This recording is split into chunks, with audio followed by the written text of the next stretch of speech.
Assalamualaikum warahmatullahi wabarakatuh. Alhamdulillahilladzi arsala rasulahu bil huda wa dinil haq liyudhhirahu 'alad dini kullihi wa kafaa billahi syahida. Asyhadu an la ilaha illallah wahdahu la syarikalah wa asyhadu anna Muhammadan abduhu wa rasuluh. Pada pagi hari ini, pada kesempatan pagi kali hari ini, kita akan memulai pelajaran kita lagi, yaitu pelajaran akidah. Di semester 2 ini, anak-anak mohon dibuka halaman 39. Kita akan belajar tentang Rasulullah Sallallahu Alaihi Wasallam, teladanku. Yang pertama kita akan mengenal Nabi Muhammad. Nama Nabi Muhammad adalah Muhammad bin Abdullah bin Abdul Muthalib. Beliau adalah Nabi yang diutus oleh Allah untuk seluruh umat manusia.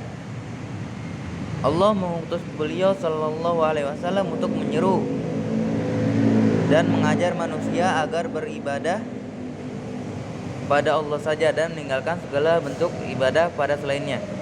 Diutus beliau merupakan rahmat bagi manusia dan alam semesta, karena beliau akan menunjukkan manusia jalan kebenaran dan mengeluarkan manusia dari jalan kegelapan atau jalan kesesatan. Walaupun ajakan beliau, dakwah beliau banyak mengalami rintangan, sebagai muslim kita wajib membela beliau dan mencintai beliau melebihi cinta kepada orang tua. Nah, berarti di sini kita harus mencintai Rasulullah SAW lebih dari cinta kita kepada orang tua kita, anak dan manusia dan semuanya. Dan kita harus waspada dan menolak terhadap siapa saja yang menyeru kepada selain Allah, karena perbuatan itu yang sangat dibenci oleh Allah dan juga Rasulullah Muhammad Sallallahu Alaihi Wasallam. Kita dianjurkan untuk bersolat kepada beliau dan membenarkan syariat yang beliau bawa. Dan kita juga dianjurkan untuk bersolawat saat nama beliau disebut. Anak-anak yang solih dan solihah, anak-anak yang solih, kalian tentu sudah tahu saat kelahiran beliau terjadi peristiwa yang sangat penting, yaitu turunnya pertolongan Allah dan menghancurkan pasukan gajah yang datang untuk membinasakan Ka'bah. Karena pada saat itu telah lahir seorang nabi yang bernama Muhammad Sallallahu Alaihi Wasallam.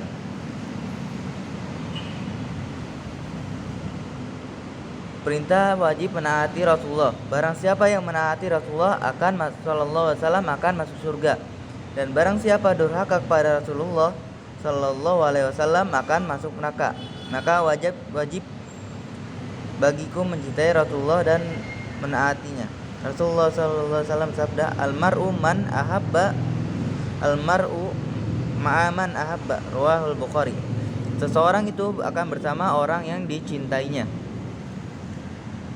Menaati Rasulullah juga berarti menaati Allah, karena tidak ada yang tahu cara menaati Allah selain mengikuti petunjuk Rasulullah Sallallahu Alaihi Wasallam. Orang yang taat pada Allah akan mencintai Allah. Orang yang taat pada Allah akan mencintai Allah, sehingga orang yang menaati Rasulullah akan meraih cinta Allah. Allah berfirman,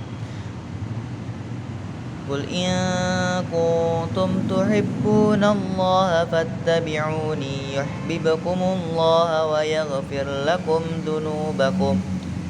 Katakanlah, jika kamu mencintai Allah, ikutilah aku. Niscaya Allah mengasihi dan mengampuni dosa-dosamu. Al-Imran ayat 31. Kalau seseorang mencintai Rasulullah dengan sebenarnya, maka dia akan bersama Rasulullah. Bersama Rasulullah artinya akan masuk surga, karena Rasulullah adalah orang yang telah dijamin Allah untuk masuk surga. Rasulullah akan memberikan syafaat. Syafaat artinya itu pertolongan pada orang yang mengikuti dan menaati beliau, memuliakan, mencintai dan membela ajaran beliau.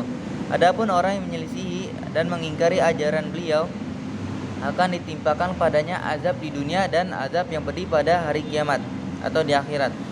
Rasulullah adalah manusia pilihan Allah. Ini juga arti dari Rasulullah ya. Rasulullah adalah manusia pilihan Allah. Beliau seorang yang jujur sehingga beliau diberi gelar Al-Amin. Rasulullah tidak pernah melakukan kebohongan sekalipun. Ketika Rasulullah masih kanak-kanak, orang-orang Quraisy sedang memperbaiki Ka'bah. Mereka berselisih tentang orang yang paling berhak meletakkan Hajar Aswad ke tempat asalnya. Akhirnya mereka sepakat agar menunjuk orang yang pertama. kali masuk pintu masjid, dan ternyata mereka mendapati Muhammad sebagai orang yang pertama kali memasukinya. Dan mereka meminta Muhammad untuk memecahkan persoalan siapa yang paling berhak meletakkan Hajar Aswad. Akhirnya diambillah selembar kain dan beliau meletakkan Hajar Aswad tersebut di tengahnya. Kemudian tokoh-tokoh kabilah memegang ujung-ujung kain tersebut sehingga mereka meletakkan Hajar Aswad mereka bersama-sama. Mereka pun senang dan merasakan mendapatkan keadilan.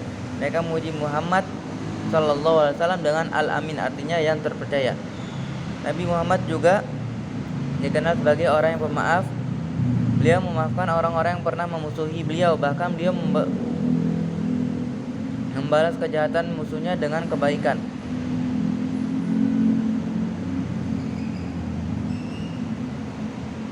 Syukran jazakumullahu khairan katsiran. Kita cukupkan pelajaran kita pagi hari ini.